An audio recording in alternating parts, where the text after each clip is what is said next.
El Camino, a Breaking Bad movie, is the follow-up to the smash hit TV show Breaking Bad. It's something of an epilogue, a coda, as it deals solely with Jesse after the events of the series. In fact, directly after the events of the series, when we last saw him hysterically driving away after being enslaved by the neo-Nazis.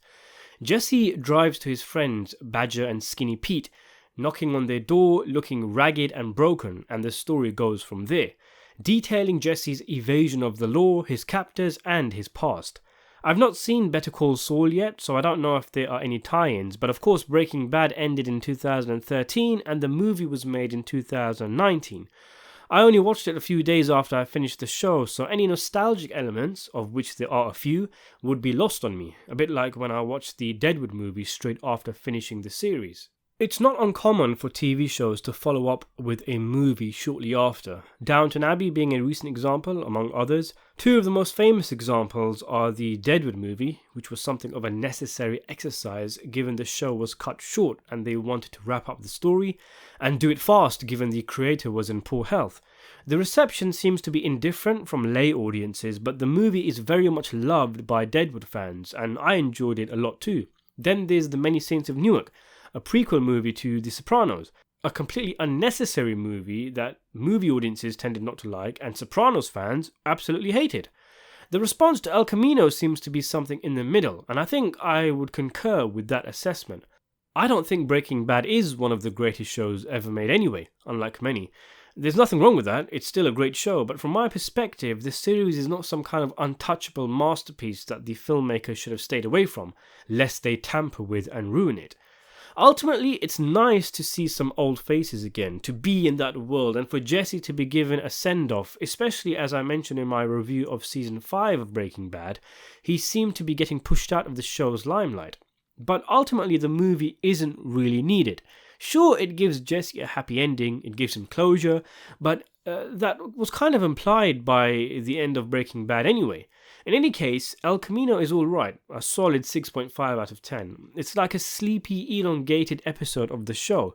I imagine hardcore fans were delighted to see some old faces, but may have been a bit frustrated that after 6 years or so, they got a fairly ordinary story with low-tier villains and low stakes.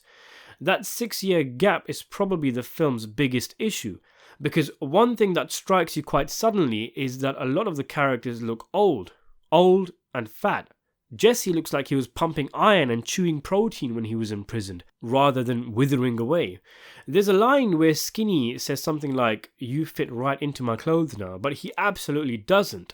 Walter White makes a surprise but unnecessary cameo also. And I know this kind of sounds weird, but I couldn't stop staring at his bald head, which looked weird, different and smooth. And I later learned he was wearing a bowl cap instead of shaving his head due to other commitments. The worst offender by far is Jesse Plemons. There's no way around it. In spite of the movie's attempts to gradually get us used to his appearance by obscuring him in his first scene, Plemons looks older and he is clearly fatter. A lot fatter. He looks like Todd's older, creepier brother. It doesn't help that he only appears in flashback scenes which are set during his time on Breaking Bad. It's like the actor just didn't care to, or just couldn't, lose the weight in time, and they legit just thought, oh well, let's go with it. And it is one of those things that you just kind of have to accept. You know while you're watching that the actor has aged and put on weight. He's supposed to look the same, he doesn't. Whatever, we just have to deal with it. But the thing is, what gets me is that the whole flashback segments, while enjoyable, it was nice to see Plemons, he is a good actor, but the flashbacks were pointless. What did they establish? A further insight into the way Jesse was tortured, and a reason for Jesse to think that Todd would have money stashed away in his apartment. That's pretty much it, but that information could have been conveyed in other ways. I don't know if these actors' hearts were in it. It's a shame because it's a well-made and polished movie, but in any case, the performances of the actors in the film were all good. I don't see a lot in this movie to foam at the mouth at and hate, nor do I see a terrible amount to love. It's decent. It's a little long in the tooth, but it does the job and gives Breaking Bad fans, or Jesse Pinkman fans in particular, a nice little nicotine patch for their Breaking Bad craving. I enjoyed it. Of course, if you've never seen Breaking Bad, there's not much here, but I don't think non-watchers of Breaking Bad even factored into the making of the film anyway.